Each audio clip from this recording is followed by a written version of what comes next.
Patterson here, and I got an extra special episode for you this time. I've known this gentleman for probably 5 years or so. I think we first connected via Facebook while I was working in Nashville just before the world shut down with the pandemic.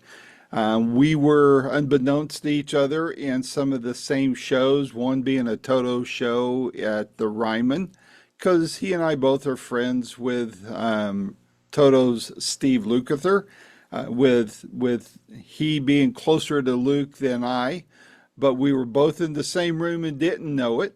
And then later, a few months later, a couple months later, we were at a fundraiser put on by James Burton of Elvis Presley's TCB band.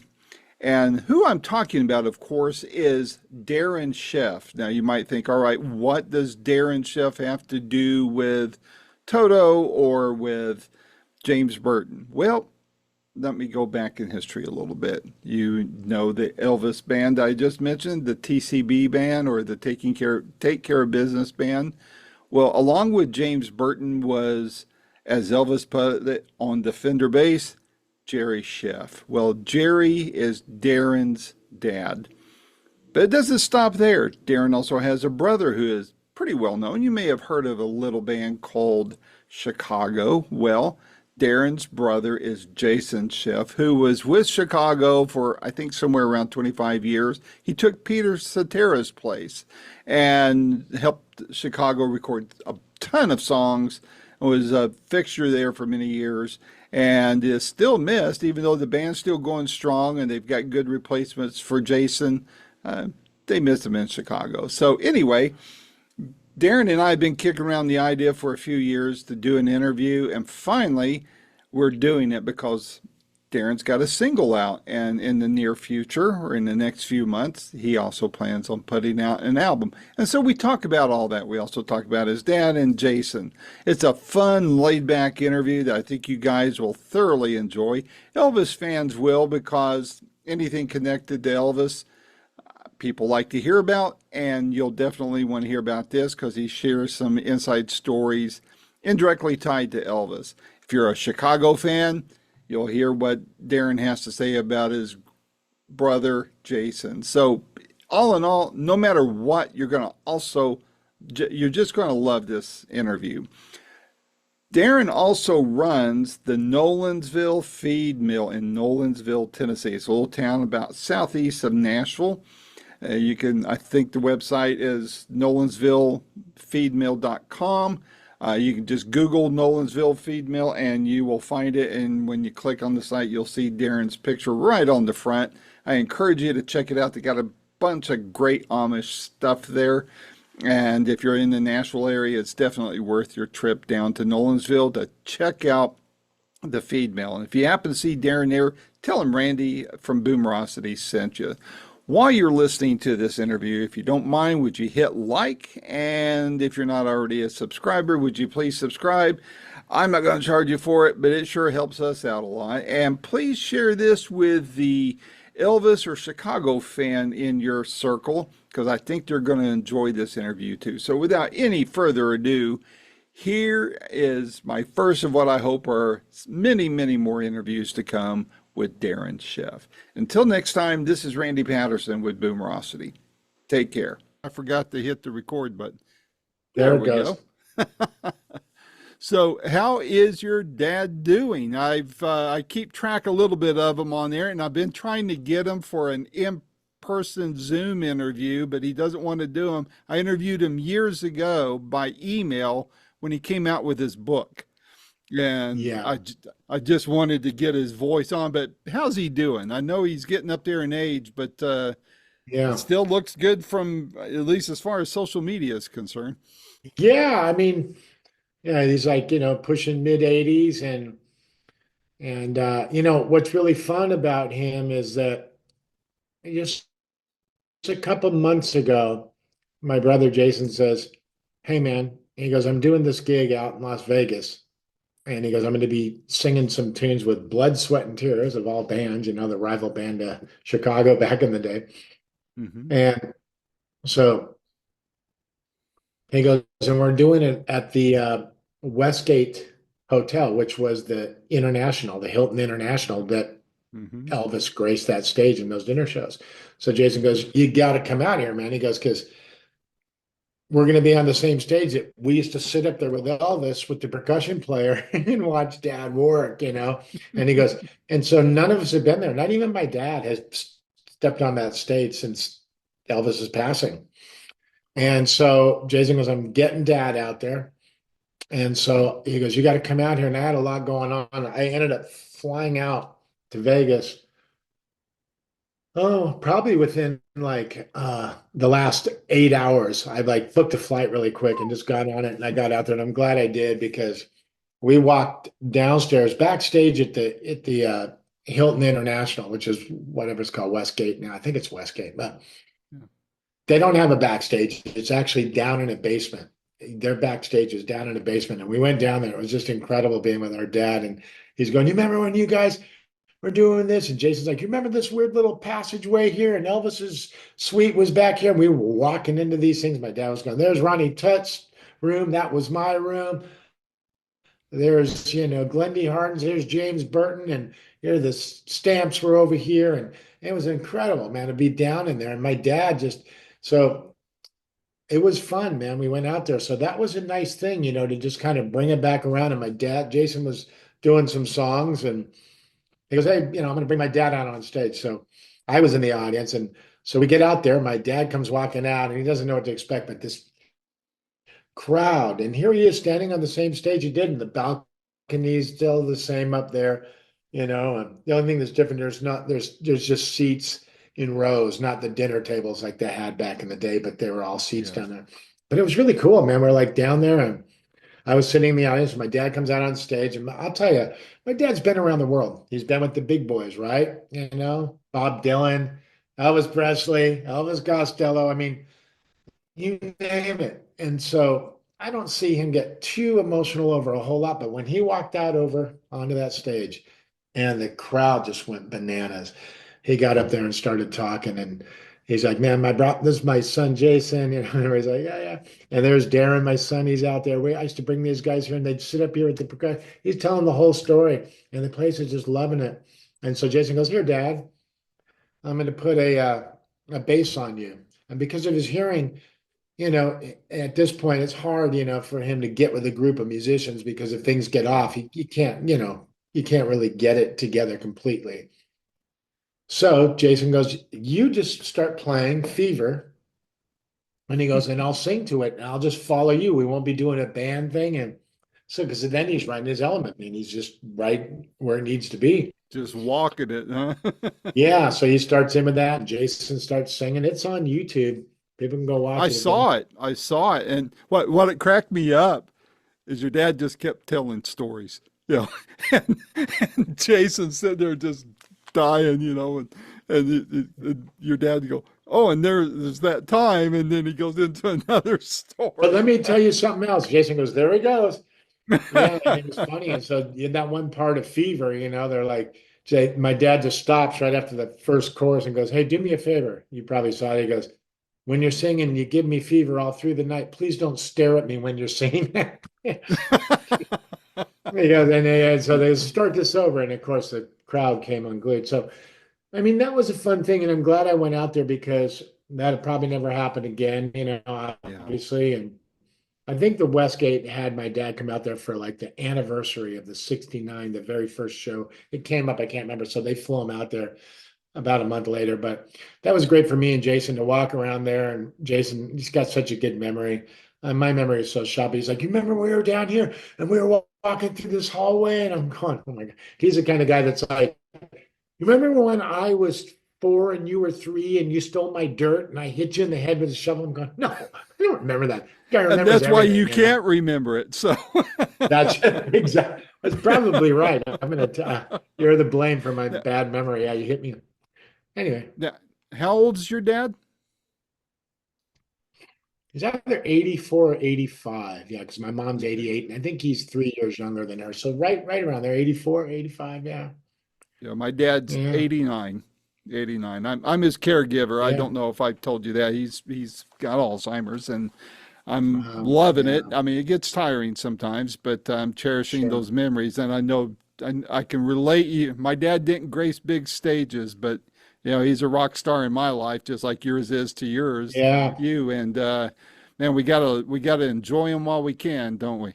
that's for sure. And time's screaming by. And I have this conversation with Jason all the time. He laughs because my dad and my brother will come to my store in Nolensville, the Nolensville feed mill, this old feed mill that I bought and restored, and have this interesting market. And they laugh because they'll be sitting there with me, and nobody knows who they are. They'll just be sitting with people coming, "Oh my God, there's the feed mill guy. That's the guy." And we'll be out in Nashville. People are like, "Aren't you the guy that owns a feed mill? You're the feed mill guy, right?"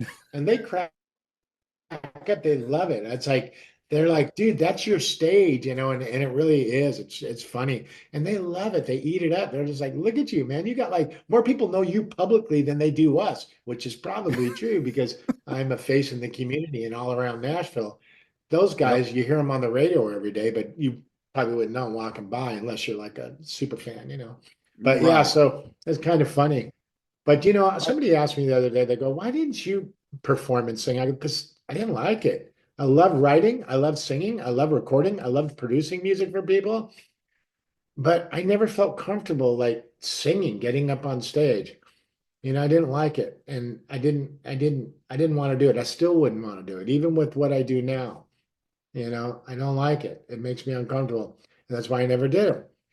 So as a performer, but as a songwriter and sitting in my studio and getting creative all day long, and that never goes away. It's always there, no matter what kind of business stuff I'm doing on the side, real estate, mhm. or Amish markets or whatever. But Right. anyway, How is the Amish market doing these days? I know I'm here in Sevierville up in the uh, Smokies. And so I see little things where I've not been in them here, but they'll promote Amish products and such. So I yeah, imagine they're probably just a reseller and not, the producers of them as well. right. So, but Yeah. how's that doing over in your area? Well, it does great. I mean, first and foremost, we're real estate investors, so we bought the old feed mill as an investment property right out of the gate. Didn't know what was going to happen with it, but I wanted the real estate. That was 20 years ago. Wow. And so that was the first motivation for it. And then, slowly but surely, I was kind of around that 2008, 9 thing when the economy kind of tilted back. I just was lucky Yeah. that I was in an area. I'm in a county in south of Nashville called Williamson County. It's where Franklin, Tennessee is, Brentwood, Tennessee. Hmm. Lots of money here. It's at this point, it's the sixth wealthiest county in the United States. So there's Wow. tons of money within Williamson County. And there always has been. So even when the 2009-10 thing came, and it wasn't like people just weren't out spending money. They weren't going crazy back then, but people still could keep us sustained. There was enough money around us where we didn't get, just blasted out of the water and like, oh my God, how are we going to make money with this thing? It Right. wasn't quite, just as crazy as it is now. It was a lot of years of building it, but so I was very fortunate. I lived in a county where there was a ton of money and people could weather those storms. Not too many people get that opportunity. Most people don't. So, but anyway, Yeah. 20 years later, we're there. People love it. It's like one of Williamson County's biggest tourist attractions. And my son Willie, he came in 3 years ago, and he started running it with me. So it's my pretty much my wife Cindy, me, and Willie, and we run that store together. And we probably have about 9 to 12 employees at any given time. It's a pretty Very busy cool. place, and it's made a I name for itself. Yeah, I have a cousin that is a realtor there. I think he deals mostly in the high end stuff. Tim King is his name from my mom's side of the family. But of course, there's got to be a million and one realtors in that whole area there, huh? there's a lot of them, but I mean, those kind of businesses are great because they're like relationship, based, and once people really are like, got their hooks in, people start using them again. And, people like to Hmm. work with people that they've used in the past or that they can rely on. And, I will say the one thing with real estate, because we're real estate investors too, that's like first and foremost for us. These are our side hustles, the feed mill and these little things, and they're great side hustles. But as a real estate investor, I meet people in my store all the time. Oh, we're moving out here from California. We're going to get 20 acres and we're going to have a compound. My kid's going to have a place. I'm like, and so this is where people kind of get mixed up. It's like, well, you got to make sure if you're going to have 20 acres that, and there's going to be 6 houses on it, does the land, because there's no sewer there, Does does it it perk out? Yeah. is it going to perk out? Yeah, and they're like perk. I'm like, oh, listen, man. So I try and steer people towards land real estate agents. There's real estate agents. Hey, there's the guy up in Nashville, the condo expert. Hey, he is. He knows the condos better than anybody. He's the guy. He's got the little glass plaque with his name on it on his desk, and he's sold 1,000 condos this year. Okay, good. That's the guy you want for the condos. But if you're getting into rural land, you need land guys. And not to say that some condo guys don't really understand that. Some do, but it's like get the experts. Hey, who do I want to play on my record? I want a great rock guitar player. Do I want Steve Luga there or do I want this guy? Get the right guy. There's lots of good guys, but make sure you get the right guy. Yeah. Or do I Yeah. want the best guitar player for this style of song? No, you want the best guy that you can find. So real estate's the same way for me. I look at it and Hmm. people are thankful because they're like, I go, yeah, you could go buy a $2 million piece of land and it might not even perk for one home, let alone Yeah. five or six. You understand this. So it's important, man, to get with the right people. I try and steer people to different, agents that I know that really focus on those particular types of things to help them out. But It's funny. You mentioned Luke. Gosh, last time I saw him in person, I was working in downtown Nashville at the time, just before the shutdown. And I mm, think I saw, you and I were Facebook friends already by then. And I think, correct me if I'm wrong, but weren't you at that last Toto show, like 2019, early yeah, 20? I yeah. think I think I had just missed you because Oh, I was chatting with them before the show. They were doing that little meet and greet before the show there at the Ryman. yeah. And I think I walked out. I gave my tickets to my cousin and his wife. And then I saw later that night you'd posted that you were there. Good to see Luke and the guys and all that. I thought, Yeah. crap, we could have Uh, said hi then, no, what a bummer.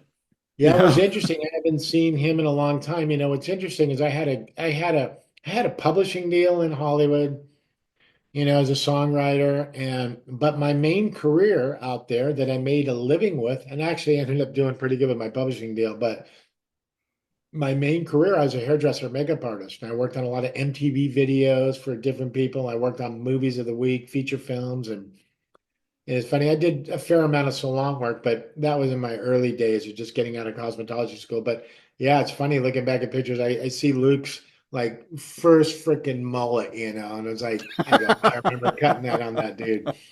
And those guys had always been around through the Fosters and my brother, the Chicago guys and everything. So I had run into these. That's how I met them to start doing their hair, through all that Yeah. stuff and Yeah. Landau and all these guys, and so Lukather, yeah, he's still to this day though. I mean, I look at him and I didn't really even focus on guitar much, like anywhere past just writing songs, like soloing or anything. I started maybe about 5 years ago. I didn't even know my pentatonic scale. I always played by ear and figured things out. I learned this pentatonic scale. And it's funny because I still can't play Johnny Be Good, but I can pick out some Luke licks and make this stuff work. I can't do the basic. It's like I haven't even, but I can like not. I'm not saying that I can play like Luke by any means, but it's funny when you hear like even some of these lines. I'm playing everything and Walk Through the Fire, and at the end I really take off and play some licks. And yeah, I mean he's the guy. As a matter of fact, I'm using some tones that were designed I use THU overlouds, guitar processing, and they were Luke clone tones that I was like, Wow. wow, look at that. And I use those. That's all those tones, those guitar tones on the song are modeled after Luke's stuff, whether they're perfectly exact or they're close enough. And I love They that. work. They work, yeah. Yeah, That's even though right. that song Walk Through the Fire is really more inspired like a Brian Adams kind of thing, Yeah. But people listen to it and they go, well, I hear this out of it. And I hear that's the great thing about music, right? When you think you've got it buttoned down and this is or the songs about this. Oh, I love your song. It really, I can relate to it, because this happened to me. And I'm thinking, well, that's not what I mean there, but that's, But if it works, right? well, that's art, man. No matter if it's a painting. I mean, that's what I love about music. It's just art. And people can interpret it however they want. If it makes them feel good, no one needs to be corrected. It's like, thank you, because I know that it touched them. And if they interpret it in any way that they do, it's like, oh, it's still a compliment. And it's like, it makes you feel good. So, you don't even say that, and you wouldn't want to. Like, why would you want to be an idiot and do something like that to somebody and steal their joy of something that might be really meaningful for them? So, Yep, but yeah, it's art. So it can be that's interpreted in right. all kinds of ways. Well, that's I was telling somebody this a few months ago. There are songs I like that, let's say, let's take a romantic sounding song, but then you listen to the words, you go, "Ooh, I don't want that because it's not romantic." Like, I can't make you love me. I mean, what a beautiful sounding song until you listen to the words, you go, Right. "That's, no, don't want to play that over candlelight dinner with your loved one." Right, right. Yeah. So yeah, the music and the melody is super melancholy and beautiful, but yeah, it's about somebody's heartache, man. Yeah, they can't get Yeah. that. Yeah, you're not going to force anybody. Yeah, I know what you mean. So Yeah, you did all the instruments on this and I song? played it all. Yeah, every bit of it, Wow. and sang all the background vocals. And I My like it, goodness. because I have an arsenal of guys that I could call up to do stuff. And we'll get into a project that I'm doing. I got some amazing dudes that I'm working with out of Germany. This guy named Christian Toll and Morris Adrians, these two fantastic musicians. They're like these West Coast clones, man, of like guitar players and keyboard players that love West Coast music. He's done a bunch of records and actually had guys like Steve Lukather play on him, and Tim Pierce and like all kinds of guys from Whitesnake and these guys. He wrote these like classic 80s kind of, they're a little more on the hard edge rock side, but they love all the Toto stuff, the AOR stuff. So I hooked up with these guys recently, and we started writing songs together.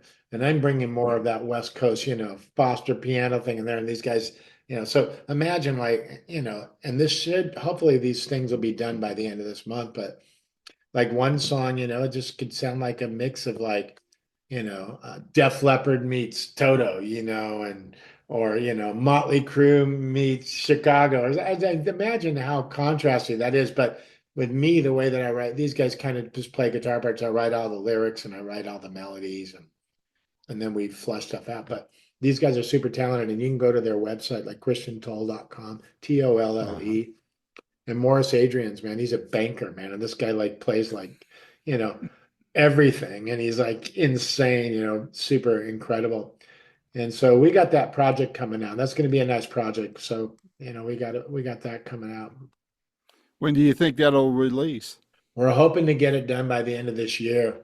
It's one of those crazy things where we have all these tunes and they're like 98% done, but we're trying to just, okay, on this one, let's just try and change this, or let's get you to sing this one line and this.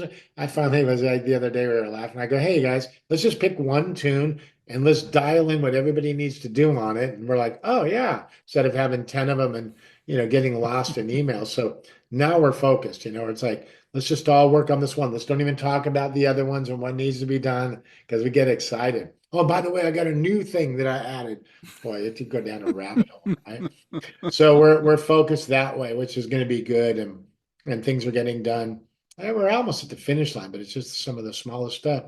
But if there's too many things going on at one time, so yeah, it'll be good, man. I think people are going to really pleasantly be surprised. I'm singing it all myself, and wrote all the lyrics, wrote all the melodies, and some of the music parts. And these guys are great. They've come up with some amazing parts and added things to things and started songs and gave me a whole track. And so it's been a nice collaboration with these guys.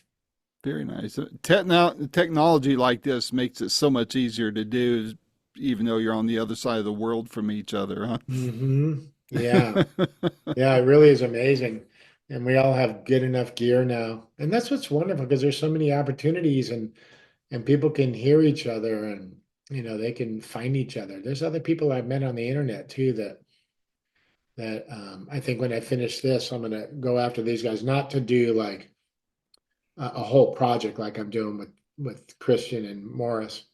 Um, it's just too much. But I'm finding these guys that are like guitar dudes or whatever. It's like, hey, let's do a song, you know. So I've already started talking to some of these guys. So I'll just do one song at a time with one of these guys, and they're in their own bubble where they have this massive following of, you know, their own people. And that's probably going to be fun. That'll be a lot easier to tackle because you're just dealing one song at a time. There you go. If highly recommend Andy Timmons. I don't know if you know Andy, but he's in McKinney, Texas. But he was Olivia Newton-John's music director for a while. He was with Danger Danger in the '80s, and Okay.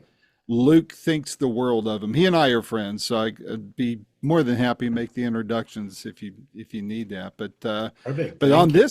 this album, I mean this song, what what brought you to, first of all, what's the song about officially, since we can all come up with our own interpretations of it, and Yeah. then what prompted you to put it out there? Well, you know, everybody for the longest time is why don't you, you know, why don't you do a solo album? Why don't you do this? Well, between my other careers and everything going on, you know, I just it just seemed like too big of a project to do that many songs, you know, and get them Hmm. done. Hmm. And so I'm down in my studio all the time. I'm grabbing something, plugging it in, coming up with some groove ideas, coming up with some stuff. I'll start things and never finish them. And this song, one day I just started it and just came up with that little like opening riff. And I was testing out these Lukather tones, is what I was doing. So I threw in a Hmm. little, you know, superior drummer killer little loop groove. And I just wanted to hear what these guitar sounds like. So here was this one massive song, this sound from, you know, Luke's chain of sounds. And I go, oh man, it just sounded full through the speakers and the right delays, the way he gets everything. And it just inspired me, you know. I was like, okay, but you know, I love Brian Adams. I've been listening to a lot of Brian Adams. I'm a little more gruff when I sing, you know, Hmm. and I can clean it up if I want, but that's almost like not really utilizing me the way that my natural tone is. And so I just started, you know, messing around with it. Next thing you know, things started coming out and it happened really fast. And I went, oh, it just came together like within days. The whole song Hmm. was almost completely done, you know, written. I sang the vocals. It all came out. It was fast. And I went, oh, people have been wanting something. So, like with the project I'm doing with these guys from Germany, it takes some time. We've been working on it for 2 years because they work. Wow. Yeah, and you know, I got really sick a couple times within the process, and I couldn't, you know, my voice wasn't functioning right. And then I'd like plug my mic in, you know, and go, wait a minute, what did I do? I just messed it up. This isn't as close as it was, and now I'm trying to come back and sing like the second verse, and it's not matching the compression of the first one, and you know, things like that. You know, it can just throw you Hmm. off so quickly. So that one, I was like, okay, it's just me. And I was just testing these sounds out and I got inspired. And boom, within a few days, I had the song written, pretty much recorded. And I spent more time nitpicking it, trying to mix it because I'm not like a mixer guy. But, you know, I was trying to learn some of that too. And I didn't want to be dependent on anybody. But I just ended up just doing that too. I just mixed it to the best of my ability and I just wanted to get it out there. So I just want people to get something because forever, years, I've been, I got something. Don't worry, it's coming out. Oh, nothing's come out. You know, I mean, I've written some songs with some other people, but anyway. So this was the start of like, and I got a lot more once I get through this project with these guys over there. I got a bunch of cool stuff that I'm just going to do by myself, and so I can get it out for people. Well, I was listening to your stuff on Reverb Nation, and I mean, I love that stuff too. I mean, it was a lot of Hmm. great stuff there. Yeah. What, how was putting this song together, and you know, now, how is that different from working on all that other stuff that's on Reverb Nation? Well, it's pretty much the same thing. I mean, you know, a lot of that stuff on Reverb Nation, you know, just kind of like things that have snuck out, and it's just a creative process. And there's different styles on there, different sounds, you know, and so I never know, you know. I mean, I might go for something that sounds like Aerosmith, you know, like you know, on there you'll hear something like that, and then you'll hear something that sounds a little more like contemporary, and You might even hear something sounds like the Doors, you know? So I'm like Hmm. a chameleon. And so when I'm writing music like that and all those different styles and I'm singing them, a lot of times I'm just morphing my voice to try and emulate the sound. Like, it's pretty much me on this, but there's a couple things that I kind of morph my voice to sound a little different. When you hear this stuff with these guys in Germany, people go, God, you sound like, Joe, Elliot from Def Leppard there. I'm like, yeah, I tried to, I tried to add a Hmm. little more grit in there.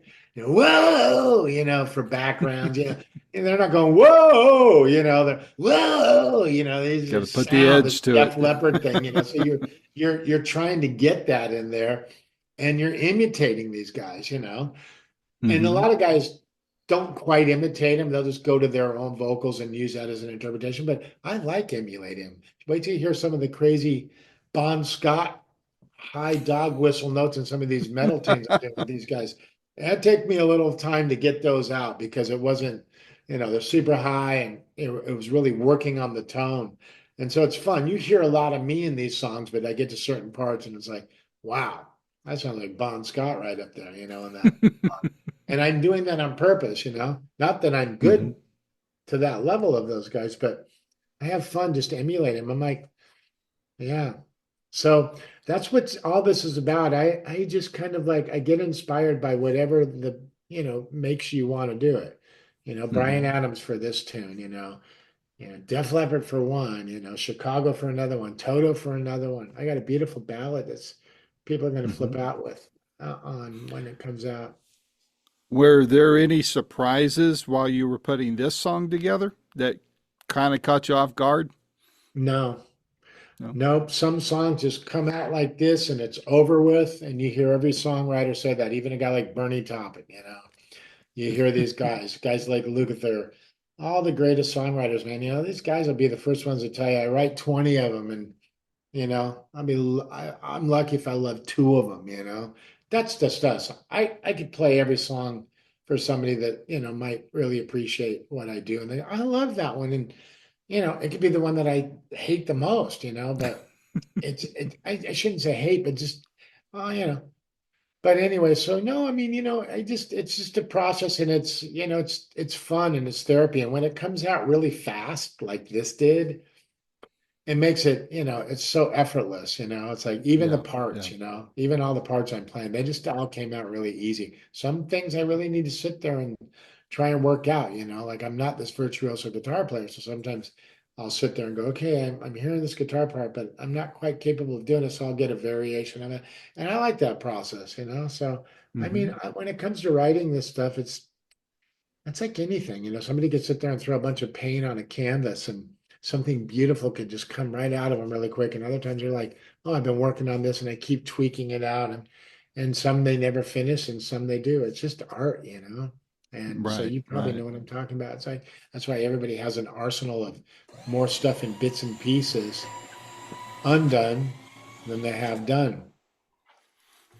All of a That sudden, was my shredder just came on, and I don't mean guitar; it's my paper shredder. It just that was ghosted nice, on. man. I So, saw you duck down. I went, wow, look at that was cool, man. I'm like, ah. So to answer your question, yeah, I mean, that's the beauty of music. I mean, there's been a handful of tunes that I've written that just flew out. I wrote a beautiful song for my grandmother. It was called Victoria. And I wrote it, as a ballad. My brother Jason sings it. My grandmother passed away. That was, in the mid to late 90s. And I had written this song called Victoria. And it's about my grandmother. It's very sad and it's about our life. And it came out like this song. It's one of those songs. I drove down, we lost her. I was at the hospital. We all grieved, me and my brothers, and we all were together for a few days and in this hotel in San Diego. And because we all lived in LA, but my grandmother's in San Diego. And when I got home, I just wrote this song with my grandmother's name called Victoria. And I sat down at this keyboard and it just all came out, the lyrics, the melody, and everything. And not all that doesn't happen a whole lot. mhm. And it just all came out and it sounded so beautiful. And I did it the best interpretation. Ballads, I don't use my voice enough to really have the finesse on these ballads that I'd like. That just comes with Mhm. experience. But so I called my brother up, Jason, And I'm like flabbergasted that I got this tune called Victoria. So I call him up and he answers his phone. And he goes, "Hey man, what are you doing?" I think he was more concerned because we had just got back to LA from my Yeah. grandmother's death and funeral. And I think he was just kind of picking up just to make sure I was okay. Yeah. Because this was shortly after that, within a week, I believe.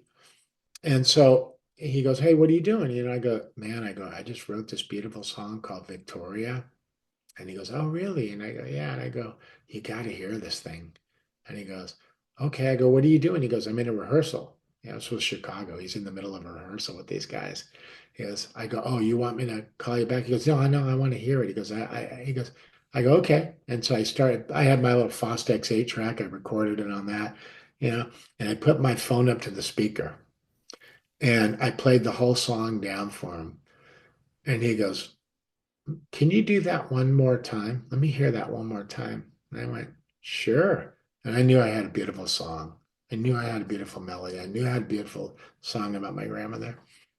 So I rewound my Fostex 8 track and I put the phone up there. And when it finished, I put the phone back up to my ear and I'm expecting my brother to say something. And I hear a complete different voice. And this guy goes, "That is one of the most beautiful songs I've ever heard in my life." He goes, "That's incredible." He goes, "Your brother handed me the phone." I go, "Who's this?" And he goes, "It's Robert Lamb." I'm like, Whoa. yeah, Whoa. dude. I'm like, what the heck? So Jason's like, "You got to hear this song that my brother wrote.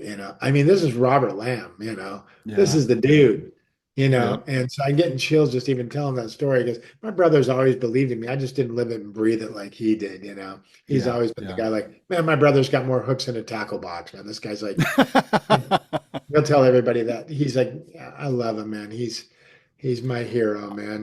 He's my I met cheerleader." him one time in person. You may have been there, and it was at James Burton's fundraiser, Oh, yeah, 2019, early 2020, yeah. just before the shutdown. And I, Shimmer horn, whatever they call it. Yeah. yeah, thank you, because I've asked people in Nashville the whole time, what is it, Shermer or Skirmer? And it's like, yeah, Yeah. You just get it close and they go, "I know what you're talking about." I, the big granite building, but right. that, but I got to hang around backstage and all that, and I saw your brother there. He was there with his son, which he had just Yeah. left Chicago a little while before, and I just thought that was so cool that he was Well, think back there about with his son. this. No, that was cool. But now that you're mentioning that, I didn't mean to cut you off, but I got excited. What was cool about that is, yeah, my nephew Connor, he's actually out on tour right now. Jason, I just got off the phone with him right before I came down here. But Connor got up Connor got up and played bass on 25 or 6 to 4 that night. And that was him. You go look at the video. He's there playing bass, and Brian May is playing guitar. And Jason's not playing bass. His kid Connor is.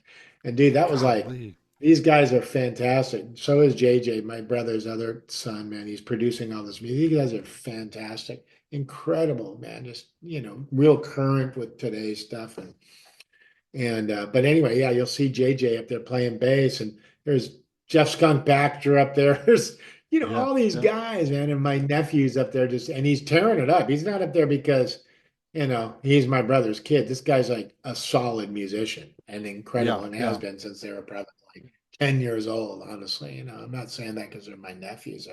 They're crazy, smart, good musicians that just have the gift.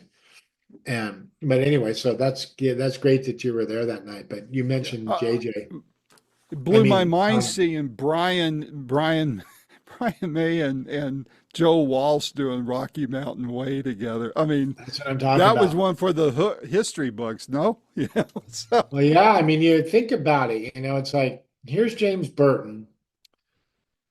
I mean, and when you look at those guys, I saw Joe Walsh. I was there, and Joe Walsh walked up to James up on stage. I think it was in between I think it was like maybe even at the rehearsal. I can't remember exactly, but James is standing up there. And Joe Walsh walks up to him, and Joe Walsh literally like he took the side of his head and put it right into James's body, into his chest right here, and laid his head down into James' chest, and he put his arms around him. And I thought, man, every great musician has their heroes. And, great musicians never look at themselves the same way other people do. And Yeah. Brian May and all those guys, have you ever seen that interview with Keith Richards talking about James Burton on YouTube? Just a small segment of it, not the whole thing. Yeah, you go watch that, man. It's just like, it's just crazy. And, so anyway, I'm glad you were there with that. I'm glad you saw Connor up there playing bass, and you can go pull Hmm. that back up and look at him. He's just sitting in the back, but that was incredible. So yeah, these guys are Well, fantastic. just to show you how, I mean, you and your family are all kind of tied into my musical history. I'm not a musician at all, and you may have seen me post this a few times over the years on Facebook. But the first concert I ever went to was Elvis, Wow. Easter Sunday, 1973, Phoenix, Arizona. And Mm, it was right after the satellite thing, right? So a few months after. yeah. And I got there 2 hours early. And my first interview, I say it's my first celebrity interview, is Colonel Parker because I'm there 2 hours early. I'm standing at Wow. the stage. I'm checking out all the gear, and he walks up. So I asked him a few questions, and that was that. But last one Mm, being, can I go backstage and meet Elvis? And he said no, and he walked away. But yeah, I mean, I was raised on mom's Elvis records, and but my favorite era of Elvis, and I'm not saying this to patronize you because of your dad, but yeah. to me, the Oh, 70s, late 60s and all the way yeah. through to his death, man, Yeah. that's when I loved it. That was Yeah. power. Yeah. So, Yeah. That makes sense though. I mean, it's where your age range is. I mean, music's always been that way.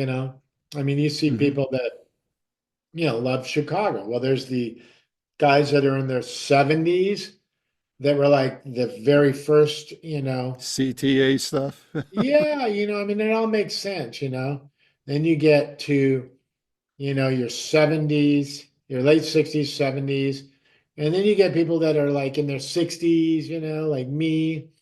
And I loved all those 70s songs, but you gotta remember I was probably like 12, 13 hearing, you know, all the Chicago stuff that was coming on the radio. And I loved Hmm. it. But I wasn't, focusing on it from a musician's point of view. I just loved the songs and they sounded Yeah. great and they were big hits and they were on the radio. And so you loved it. And then, you got the 80s group, right?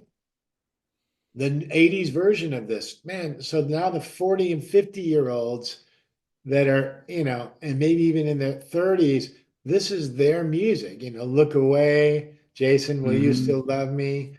All these 80s songs, and of course every age range is going to have what they like and what they don't like. It's the same with Aerosmith, man. Hmm. It doesn't matter what band. It could be any band that has any longevity. Listen, these guys, Aerosmith, man. I mean, imagine me the original like guys. This isn't Toys in the Attic. What's this dude looks like a lady stuff? This pop music.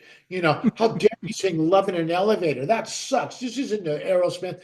Okay. Hey, listen, massive songs, but that's the way it goes in music. So you Yep. understand all that. You understand that there's going to be another piece of this component that's going to have a new audience. And the nice thing about, that sort of stuff is it's just the way it goes. But as long as those bands continue, the other alternative is that they didn't. They would Yeah. have just And gone then forever. what? Yep. Yeah, then what? Then you have nothing. So I mean, and they create these big bodies of work like Chicago did, and with Jason, with before him, Yep. after him. I mean, this is great. And these are not just bands, but they're brands, man. Chicago's a Yeah. brand. Tra Incredible, musicians. So yeah, even with Robert Lamb, man, imagine having that guy tell you that's one of the most beautiful songs he's ever heard. And then I wrote a Oh, song man. with the guy. Wow. You Yeah. you must have felt 10 foot tall hearing that voice on the other end there.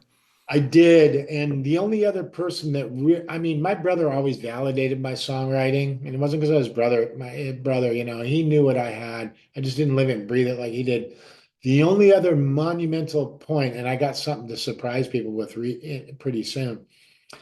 The other guy that really was my Eskimo, man, that really was like the dude for me in LA when I was getting my songwriting deal and I was starting to really focus on songwriting seriously. My brother Jason takes me over to Bobby Caldwell's house. Wow. And he goes, man, you got to meet this guy. He's like, Jason and Bobby had written Heart of Mine, for Boz Gagg's new comeback record. And Bobby Caldwell, Next Time I Fall in Love, Peter Stan, man, this guy's like, not just What You Won't Do for Love. This guy's just written, he's just that guy. And Mhm. so my brother brings me to this guy's house, Bobby Caldwell's house, right? So I go in and he had a little apartment, it's on a little street called Matilla, right off Ventura Boulevard. And so I went walking in there, and there's Bobby Caldwell, and he's just this like laid back guy. And Jason's like, "Hey, this is my brother Darin." He's like, "Darin, play him your new song." I just written this song called "Hold On." It was like, like one of my first songs that I ever tried to sing, and it was this demo. And so I was like going, "Oh my God, he wants me to play this for Bobby Caldwell." And just like, no, he's like, "Play it." Well, he wouldn't have had me play it if he didn't think it was really good. My brother, number one, he wouldn't have done it just for my ego. But so I play it for him, and Bobby goes, "That's the first song you've ever put a vocal on?" And I go, "Yeah." I go, "I'm just trying to sound like you guys." I go, "I've never really used my voice. I didn't know how to use my diaphragm and get breathy and all this. I just was like, I swear, I knew nothing like that. I still am trying to figure that stuff out. I just kind of was listening to these guys and trying to imitate my brother and Bobby Caldwell. And that's how I learned how to sing. I'll circle back around to that in a minute, but so Bobby's going, dude, he goes, your brother is a world-class singer. He goes, they consider me one. He goes, I guarantee you my first song did not sound that good singing. And I thought, oh, Wow. this guy's just, he's my brother's friend. And Jason goes, no, man. He goes, I'm telling you. And so Bobby Caldwell, that was like a pivotal moment for me. And Bobby goes, by the time we hung out that day, Bobby goes, hey, Darin, he goes, get my number from your brother, man. Let's hang again. This was fun hanging. We weren't doing music or anything. He just wanted to hang. So I go, Bobby Collins to be my friend. And so I went over to his house like a few days. I got his number. I called him. I thought, oh, he's never gonna. And he answered the phone. I go, hey, Bobby, it's Darin Scheff. He goes, oh, hey, man, that was fun hanging the other day with you and Jason. He goes, what are you doing? And I go, oh, I'm doing blah, blah, blah. And he goes, come on over, man. So I go, okay. So here I go. I'm walking into Bobby Caldwell's. He was by himself. And we were hanging out. I think something was on TV, like some sports thing or something like that. And he's like, what you been doing? He's like, I loved your music. And I just sheepishly said, well, maybe one day we can maybe try and write a song together. And he looked at me and he goes, let's do it. And I go, okay. I'm thinking, well, when's a good time? You next week good for you? He goes, what about now? And I go, okay. And this guy went over to his DX7. He had his Lin 9000. He was so good at programming, this guy, and fast. I mean, and so he sits down, he starts playing some little changes. And I'm like a melody guy big time. So I'm starting to sing these melodies because I like that. How about this? And he starts playing some other stuff. And at the same time, he's not just playing a keyboard and me and him trying to sing stuff over. He's programming a drum groove as fast as he's playing the keyboard part, and he's got the side stick going and shakers going. This guy was like a decorator of music, even in his demos. Listen to his stuff from the '80s, man. There's all that. Listen to Niagara Falls on Chicago's record. It's all Bobby Caldwell's MIDI parts that Foster used. You go, I got his demo of Niagara Falls is on the internet. I've posted it out there, and it's Bobby singing. When you listen to that, and then you go listen to the record, all the little swooshes and the weird it's all Bobby Caldwell. This guy was a decorator, not only a great melody guy and singer, boy, that guy could work fast and decorate music like it was no one's business. And he was doing that day with me. And he was going, how about this? And I go, well, wait a minute. I go, that first verse is kind of like a half verse. It doesn't need to be long. He goes, oh, we'll come back to that. That's easy stuff. He's like, he was got so inspired by this chorus idea. It's like, oh, well, we already know what we want to do there. So the second verse seemed a little bit longer. He's like, oh, don't worry about it. And he got going. So I never finished that song with the guy. I never got it done. I never got a vocal on it. And I had a cassette of it. And that got lost like back then. Yeah, Oh. yeah. And he had passed away a couple of years ago. Bobby Caldwell did, Hmm. tragically, and it was sad. So in the back of my mind, I'm always thinking, gosh, if I just could have, had gotten a vocal. I mean, I remember the melodies. I remember everything that I was coming up with, and it was so good. And I thought, God, if Bobby could just sing this song, and then he never did, and I never thought about it again because I never had the cassette. I don't know what happened to it. I lost it in the '80s. Mm. And about 2 weeks ago, my little brother Lauren, who's a fantastic musician, he's incredible. He had these bags of tapes, cassette tapes. He goes, dude, I got like these bags of cassette tapes that have your name on them, demos. He goes, and I know all these demos. He goes, there's one thing on there. And he goes, and I don't know what it is. He goes, it sounds incredible. And he goes, I'm going to send this over to you. He started sending me all these demos that I did. And I remembered every one of them.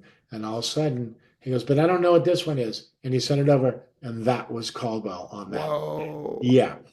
And I immediately, it was about 8 o'clock at night, and the melodies just flew back into my mind.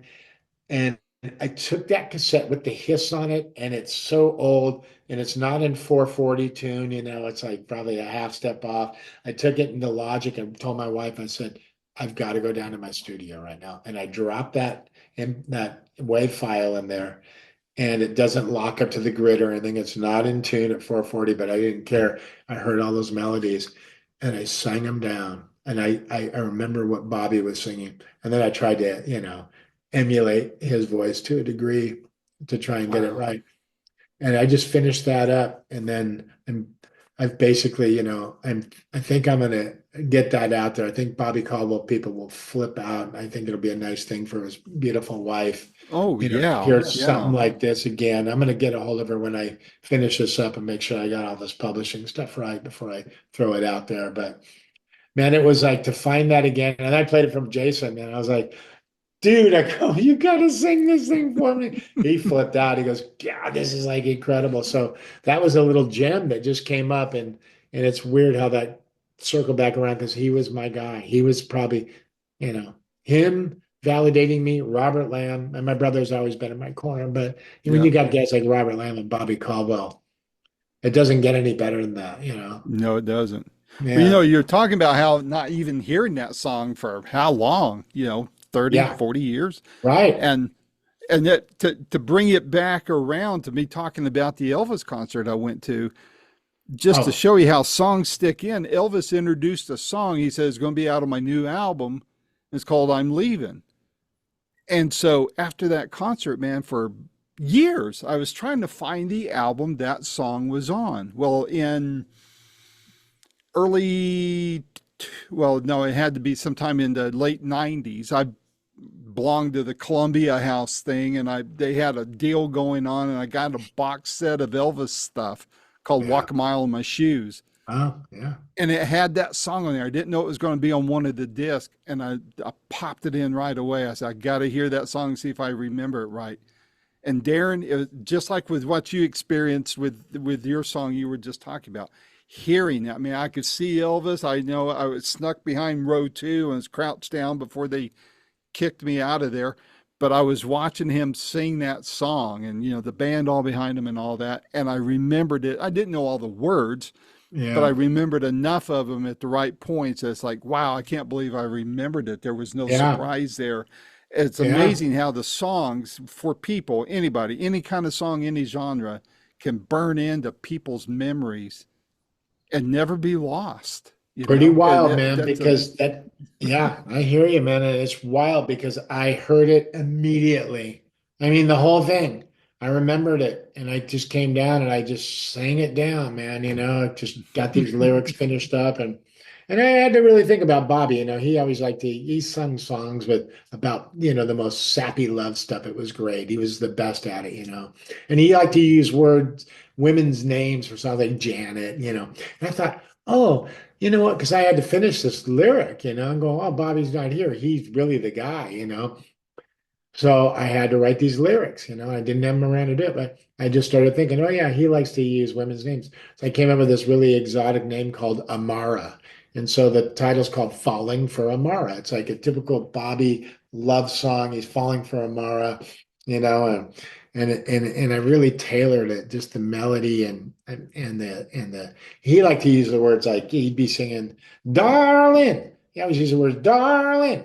He always used darling. Us rockers go baby, and all that. But he was that, real Sinatra pop singer guy, darling, you know, and so I Hmm. used some of that stuff in there. I really tried to go for his style there lyrically, and I mean to the best of my ability.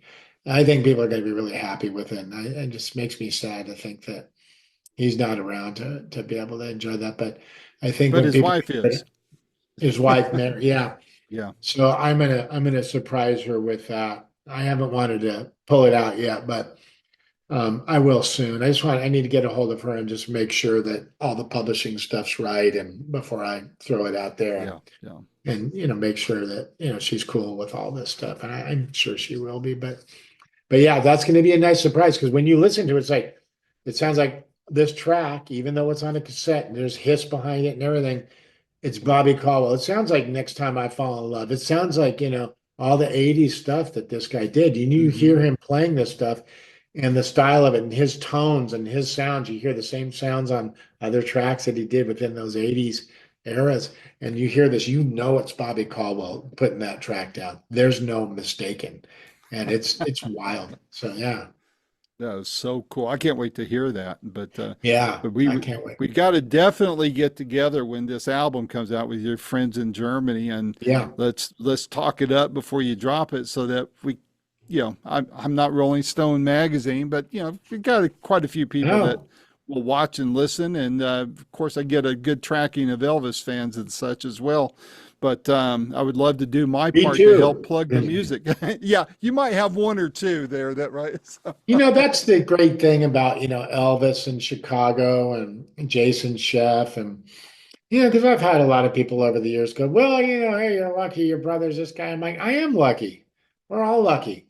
Hey, lucky us. And it's like, you'd be a fool not to just, I mean, I don't bring them up because I'm trying to fluff myself up. Trust me, they have just as much respect for me musically as I do for them. I guarantee you that. And so, but there's a legacy there. And these guys are like, they're just not my brother and my father. I mean, trust me, when we get together, we're not just sitting there talking shop. We're talking about our life and our parents and our mhm. kids and hardships in life. People forget about that. It's like, oh, I wonder what it's like at Thanksgiving. Are they singing Chicago tunes all night long? Like, probably not. We're probably making up something, our own version of a Thanksgiving song, probably saying some pretty crazy things to make each other laugh, So, I mean, there's a human, aspect to all that. But I've just, over the years, it's like, wow, this is my father. This is my brother. Let me tell you, man, I can't get away from it. So I just happen to be a guy that's related to the, Embrace it, man. Embrace right. Well, it. I always have, and some people are like, well, like, yeah, lucky me. Anyway, Yep. but like, let me tell you something. So I was this hairdresser. You're going to love this story. I was this hairdresser in Hollywood. And one of the last music videos I did was a video for the Cars, and it was called Strap Me In. It was their last Mhm. commercial video they did as a band in like 1990, I think. And I go in there, and it was on a set out in the desert, I think the Mojave. We were on location.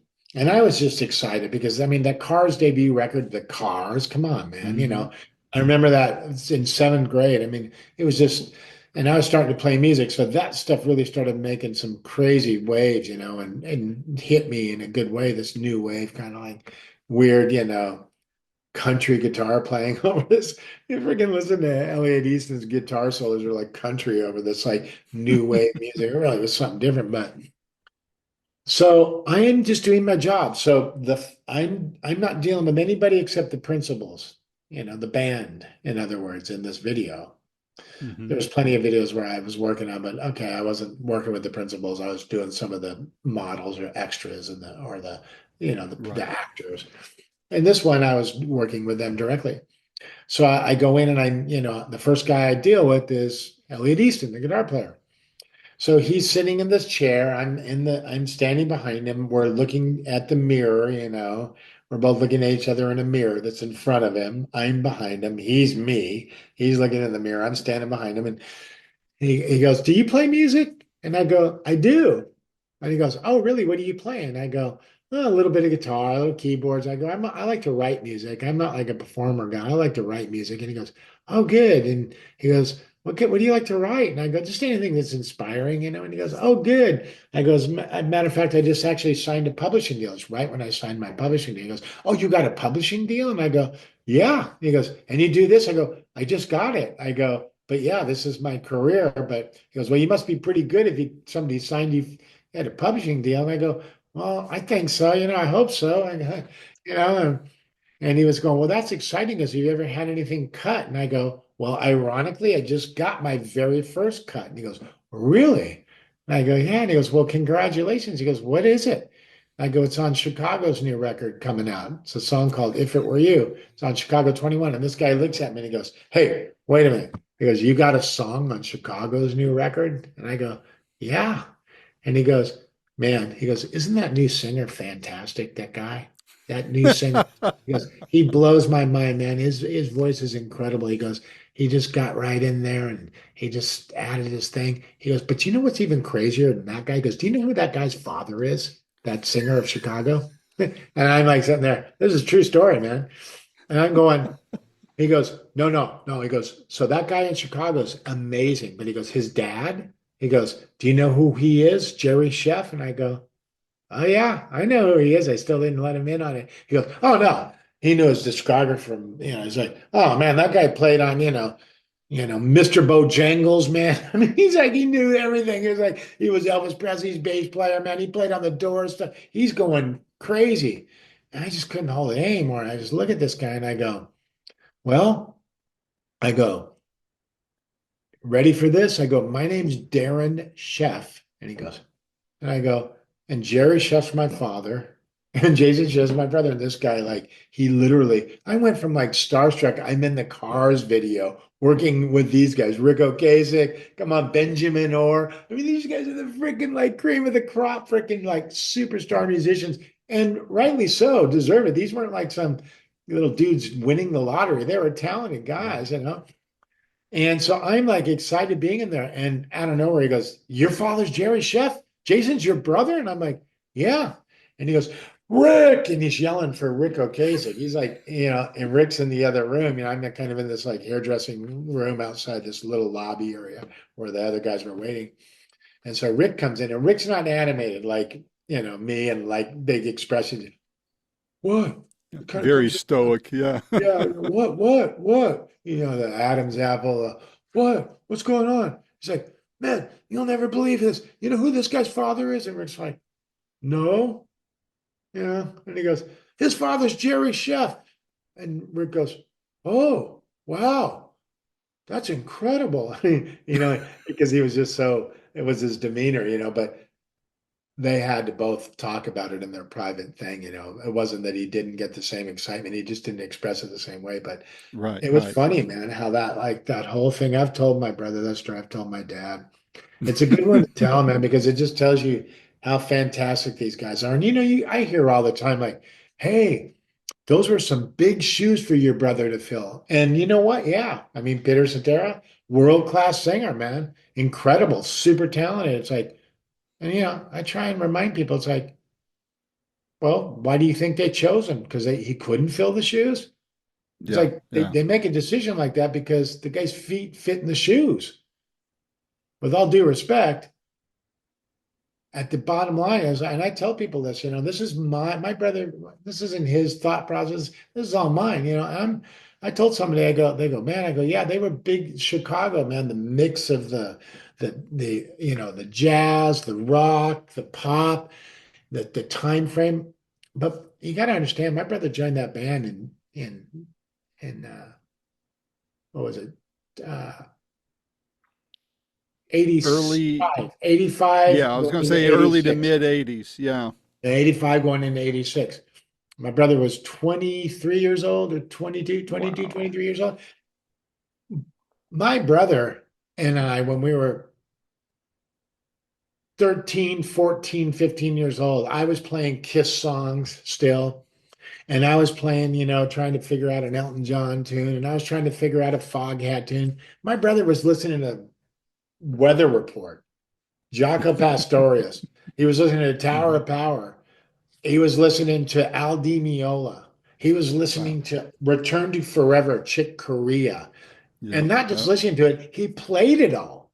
Played He it. had Yep. learned it all, and he was fantastic at it. So by the time you get what I'm saying with this, like with all due respect, with the body of work in Chicago, that was like pop music compared to what my brother was playing. This Al Di Yep. Meola, Billy Cobham, Return to Forever, Chick Corea. My brother was way advanced. So with all of us other kids trying to figure out I want to rock and roll all night, Kiss, like my brother had already surpassed that stuff, man. He was like playing this progressive jazz and great at it. So, this is my interpretation of it. So when Chicago comes around, it was like nothing to take lightly. One of the most iconic, amazing bands on the planet. Like, what a blessing. But I myself look at it like, oh, nothing to worry about, man. I mean, Yeah. Jerry's like, hold my beer. So, I mean, pretty much, man. Jason. It's like, Jason. yeah, I mean, and that's not him. He would, it's not his feelings or anything. That's mine. I look back, I go, man, this guy was way, Jason won't be the first one to Yep. tell you vocally, he kind of was like a little nervous kind of going into that. But just as far as his ability, he was a triple threat, man. Incredible singer, incredible writer. He plays multiple instruments well. He's a great keyboard player. Uh, Two things about all that. First of all, it took two people to replace him, right? I Yeah, mean, yeah, so yeah, right there says it all. But as far as I want to go back to what you said about, you know, name dropping your family and all that, here's the thing very simply. All right, so I'll put this on myself and then I'll put it on someone else. The fact that I get to talk with people such as yourself, so, interviewed your dad, interviewed Jason, all the other people, Luke, some of the names we mentioned. I feel good about that, and I'm not even the one that has the talent. And to say I know people, not like you know them, right? yeah, You and I communicate on Facebook every once in a while. We've had this yeah. interview. We'll do more, but I mean, and so if I can be proud of what I've got to do, and I don't even really know most of the people who I get to interview, why shouldn't you and people who are related to people in the spot, why not be proud of it? Why not drop the names? Because everybody else would if given the chance. And Well, they your would. family, why not be proud of your family? Yeah, super. And what a gift. So, it's funny you're saying that because there's a friend of mine that lives here in Nashville, and he's Chris Cornell's brother. His name's Pete Cornell. Wow. Yeah. Yeah. And he's a fantastic singer. A little bit different than Chris, a little more edgy, a little more, believe it or not, more. He's got his own thing, just like I do. And we talk about it all the time. Sadly, his circumstances are way different than my circumstances. But as two Yeah. guys that have famous brothers that have a wall of talent, like Pete Cornell is like insane. He's so good, but he's like me. He loves his music. He writes, and I'm trying to help him unravel a tune right now.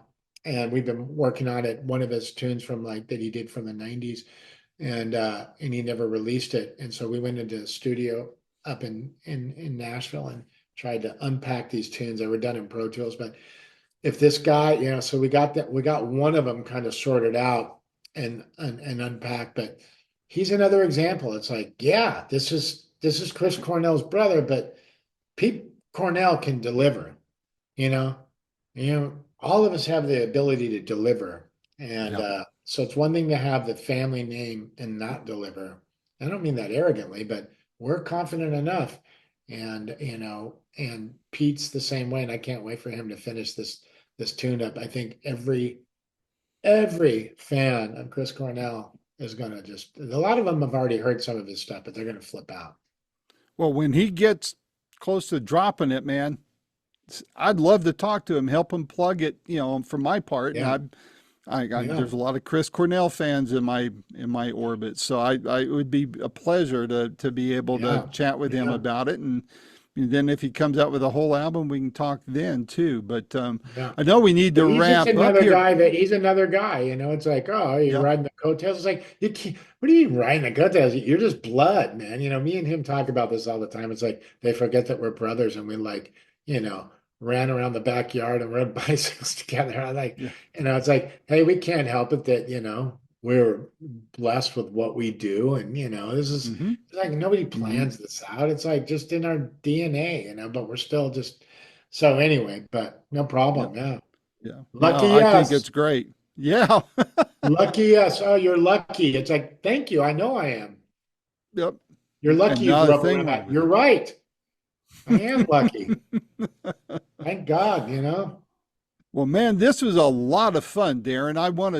Like I said, I want to do this again when your album gets close to dropping. Let's do it ahead of time so I can have some time to edit good and all that. But for people that aren't already familiar, and before we do that, I know that it was before I hit record. You were talking about that bass, your dad's bass. Repeat that story again so people can hear it because I think it's a great story. Yeah. So, well, that bass right there, that's my dad's 64 jazz bass. And that was like, that was on like, I think like the 69 tour with Elvis, but it was my dad used those P bases, but he did have that out there a little bit, and it is in some photos. I have some photos of it, but it was a sunburst base, and it was beautiful. And my dad, just being the hippie that he was, decided with his amazing imagination that it would be cool stripped down into natural wood. It's been Frankenstein a million times. I think I got the fanny pack with all the original stuff. Those are some Bartolini pickups in there, but he used that on the some Elvis Costello records, quite a few records, you know. I'd love to have one of his P basses but they're long gone. But this bass right there, it's one of those things, you know, you just plug it in. The neck feels incredible. It always cuts through. You don't need to sit there and fool with it. And that's a 64 jazz bass, and I'm grateful that I have it because his So hands cool. have been all over that thing. And I feel magic when I pick it up. It's really something else. Anyway, Well, man, so this is fun. I look forward to more chats. I love your music, and so I can truly say that between you, your dad, and your brother, you all three have blessed me with your music and uh, the heritage that's there. And I think it's exciting. And man, if you're not going to brag about it, I will for you. So I, I appreciate it. No, this is the first thing that I've released that is there a way to play any snippets of this or not at this point? I'm not set up to do that. I wish I Oh, were, well, no but problem. Anyway, what I'll do when I post this on my website, it'll be on YouTube, it'll be on podcasts, and I'll embed the video into a page on my website, and I'll put your you put the music video on YouTube, so I'll embed that on there as well. You'll get the traffic count, but people can see it on my page. that's So fine. No, that'll perfect. help Yeah, plug all that there. So, and it yeah. should be out there in a couple weeks. So don't worry, I'll have it there. And I can't remember who else I got slated to put in 2 weeks, but I won't have enough time to do it. I post on Wednesdays. So, Oh, okay. so it'll be a week from this Wednesday that I'll put it out there. Well, But I'm super grateful that we got to do this today because you and I have talked, over the years, through social mhm. media. And I appreciate you like even wanting to do this interview with me because I do want to get a little more people. I'm a little more focused right now for the first time. So it'd be Yeah, nice to yeah. get a little bit more of a plug on this. And I appreciate it, man. I'm super grateful. I'm glad Well, I got to talk with you. Well, me too. And I'm supposed to be in Nashville in a couple months. I've got something scheduled there, so hopefully I'll have enough time. I'll let you know ahead of time if I do, and I'll swing by the store and Yeah, come and hang out, we can man. We'll hang. And hang out. yeah, that'd be a lot of fun. Now, tell people you have a website for your store, right? Yeah, Or do we're you? on, all the social media. It's called Nolensville Feed Mill Amish Market, and it's Nolensville. Nolensville is the town, the city, and Mhm. then it's an old feed mill. I bought an old historic feed mill, a grain mill, from the late 1800s, and I renovated it. Got the creek behind it, and it's a beautiful Hmm. place. And they can just even on like Instagram or Facebook, you can just type in Amish Country Market at the feed mill, and you'll see there's tons of stuff of me on there. I'm always like Hmm. doing videos, and there's the feed mill guy. They call me the feed mill guy. But yeah, it's a fun place to come, and if you're visiting, and it's a nice place to just kick back. And well, right now it's going into fall. We got all of our beautiful fall decorations, pumpkins, corn stalks, mini Fun. pumpkins, big mums. We sell all the stuff. Yeah. Very cool. Well, I'll definitely make a plan to come through there. And also, if you're out this way, going to be in the Smoky Mountains, give me a heads up and we'll get together for coffee, lunch, or something and Or hang for both. a little bit. That'd be a lot of fun. Yeah, So, I appreciate it. I would take you up on that because I love that area. well, come on out. There's a lot, All it's right. changing all the time, man. So, Oh, I would imagine, like everything. all right. Well, my Well, best to thank you and you. your family, man. We'll talk again soon. Thank you, buddy. I'm grateful. I appreciate the interview. Well, I appreciate the time. Thanks so much. Take All care. right, buddy. Yeah. Bye bye. This has been another fun filled episode of Boomerocity with your host and producer, Randy Patterson. The theme song is Roll the Dice and is recorded and used by permission from Quinton Hope.